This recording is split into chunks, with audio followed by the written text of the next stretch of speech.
Rekonstruksi kasus pelecehan seksual versi Agus Buntung pada Rabu 11 Desember 2024 menguak beberapa fakta baru.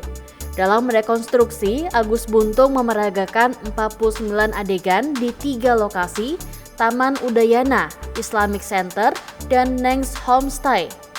Saat beraksi membawa korban pelecehan ke homestay, ternyata ada peran ibu Agus Buntung yang melancarkan aksi anaknya. Pengacara korban, Andre Saputra, mencurigai ibu Agus Buntung ikut dalam kejahatan sang anak.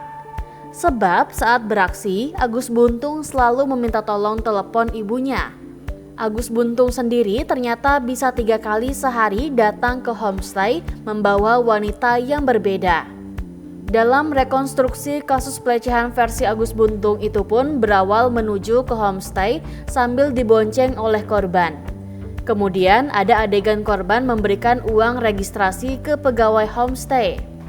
Kemudian ia membenarkan bahwa perintah tersebut sudah disampaikan ke korban sejak berputar-putar di jalan. Lalu setibanya di homestay, Agus Buntung mengatakan korban tanpa diperintah sudah langsung memberikan uang ke penjaga. Kemudian ada adegan korban yang diperankan oleh petugas, sedang memberikan uang ke penjaga homestay. Penjaga homestay pun membenarkan kalau saat itu korban yang membayar kepadanya. Menurut dia, saat memesan kamar, Agus Buntung selalu memilih kamar nomor 6 yang posisinya berada di pojok.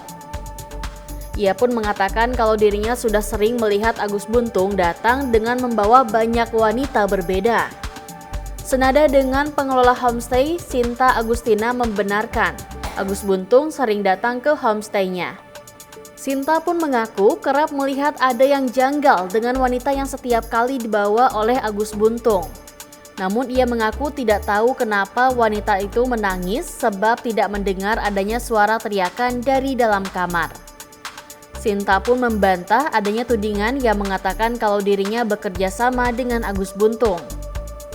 Sinta juga mengatakan kalau Agus Buntung bisa sehari 3 kali datang ke homestay tersebut. Saat ditanya siapa yang membayar, kata Sinta biasanya korban yang menyerahkan uang kepada penjaga. Sementara itu korban lain, Bunga, mengaku tidak berani teriak karena diancam akan dinikahkan dengan Agus Buntung. Di sisi lain ada kejadian menarik saat rekonstruksi kasus Agus Buntung.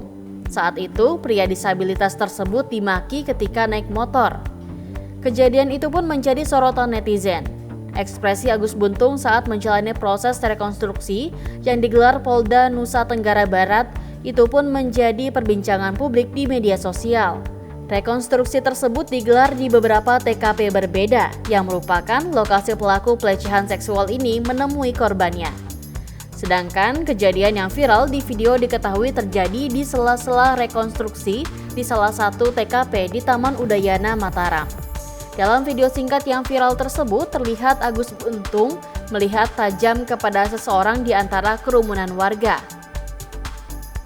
Kerumunan warga ini adalah masyarakat yang menonton jalannya proses rekonstruksi. Video yang viral ini juga nampaknya direkam oleh salah satu warga yang menonton jalannya rekonstruksi.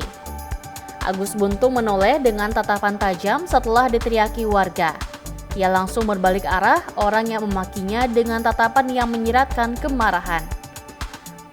Mendengar pemakian tersebut, Agus Buntung secara cepat langsung menoleh dan memasang ekspresi seram serta mata tajam. Selama sekitar 2 detik, Agus Buntung terus memplototi warga di antara kerumunan yang memakinya tersebut.